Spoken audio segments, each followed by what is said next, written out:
বিভিন্ন বিধানসভা জেলবন্দি বিজেপি কর্মীদের সঙ্গে উপসংশোধনাগারে দেখা করতে এলেন 3 বিধায়ক।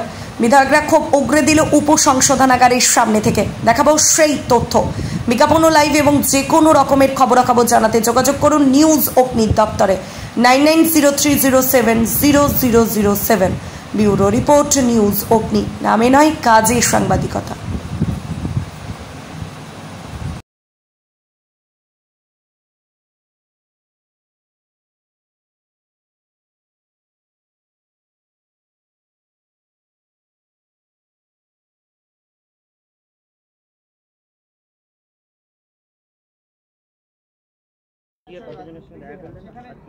আজকে আমরা দেখা করতে এসেছিলাম গোঘাটের 7 জন, খানাকুলের 4 জন, পুরসুরার কয়েকজন এবং আরামবাগের একজনের সাথে দেখা করলাম। আর একজন মলয়পুর 1-এর লক্ষ্মীকান্ত, তার সাথে দেখা করতে পারলাম না, কারণ তাকে রিমান্ডে নেওয়া হয়েছে আরামবাগ থানায়।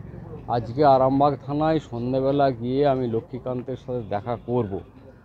ভোট পরবর্তী হিংসা যেমন গ্রাম বাংলায় জুড়ে হচ্ছে, যেভাবে চাপা সন্ত্রাস, গালি গালাজ, মারধর ইত্যাদি চলছে, এবং তার সঙ্গে সঙ্গে যেটা তৃণমূল কংগ্রেস করছে, যে বিজয় হয়েছে যে কোনোভাবেই তাদের যে বিজয় হয়েছে, যেখানে বিজয়ের পরে ক্যান্ডিডেট এবং তার দলকে বিনয়ী হতে হয়, এই বিনয়ের লেশমাত্র তাদের মধ্যে নেই।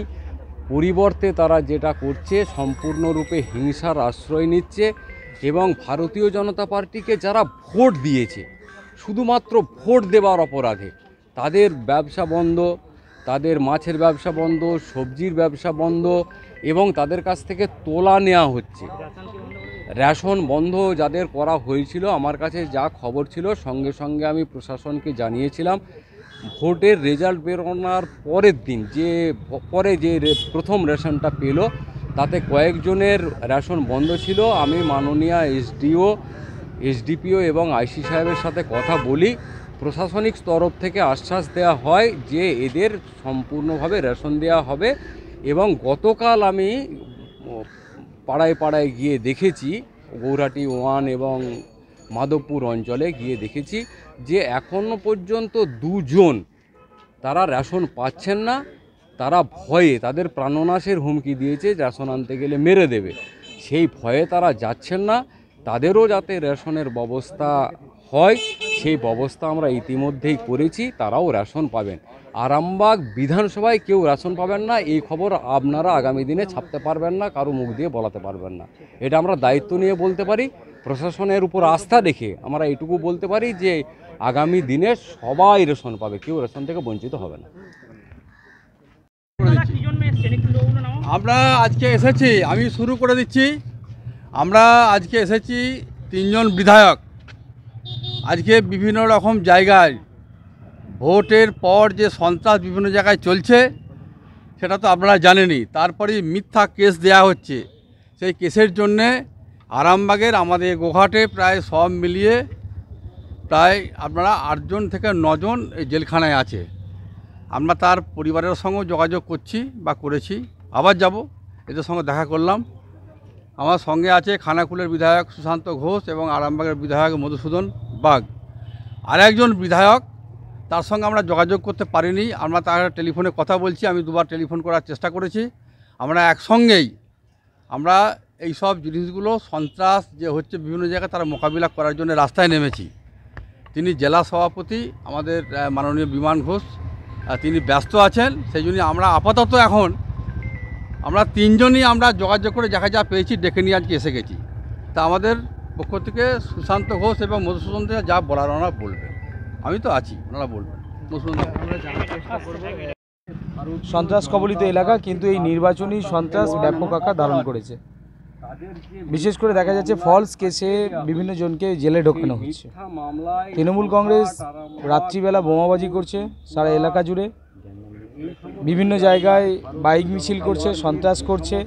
আপনারা দেখেছেন কয়েকদিন আগেই তৃণমূল কংগ্রেসের কয়েকজন নেতা খাবারে গোবর পর্যন্ত মিশিয়ে দিয়েছে। সাধারণ কয়েকজন ছেলে ফিস্ট করছিল, তাদের খাবারে গোবর পর্যন্ত মিশিয়ে দিয়েছে।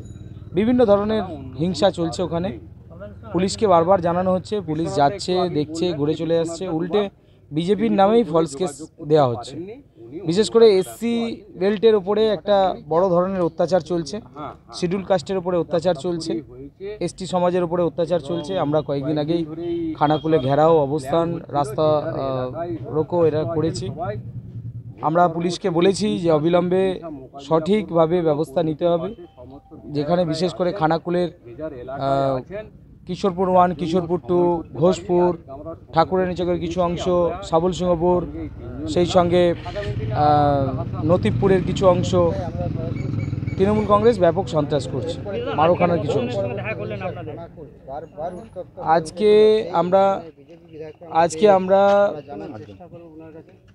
আজকে আমরা জেলেতে গিয়েছি। জেলের মধ্যে যাদেরকে সামনে পেয়েছি প্রায় 10-15 জনের সাথে আমরা দেখা করেছি। পুরসুরা, গোঘাট, আরামবাগ, খানাকুলেরও বেশ কিছু ছেলে জেলে আছে। মিথ্যা কেস দেওয়া আছে, ফলস কেস দেওয়া আছে, সবাইকে ফাঁসানো হচ্ছে। আমরা প্রশাসনের সমস্ত ডিপার্টমেন্টেই যাব। আমরা বিধায়করা রাস্তায় নেমেছি। আমরা গোঘাটেরও আজকে কিছু অংশে যাব, কিছু জায়গায় যাব, সেখানে যারা অত্যাচারিত আছে মানুষ, সেই অত্যাচারিত মানুষদের পাশে গিয়ে দাঁড়াবো। সেই সঙ্গে তৃণমূল কংগ্রেসকে একটা কথাই আমরা বলতে চাই, দেখুন, অত্যাচার করে বিজেপিকে দমিয়ে রাখা যাবে না। কারণ বিজেপি যারা করে তারা দেশকে ভালোবেসে করে, তারা মন থেকে করে, তারা ওই পয়সা ইনকামের জন্য বিজেপিটা করে না, টাকা রোজগারের জন্য বিজেপি করে না। তাই বিজেপিকে কোনোভাবে আটকে রাখা যাবে না। আপনারা হিংসা বন্ধ করুন।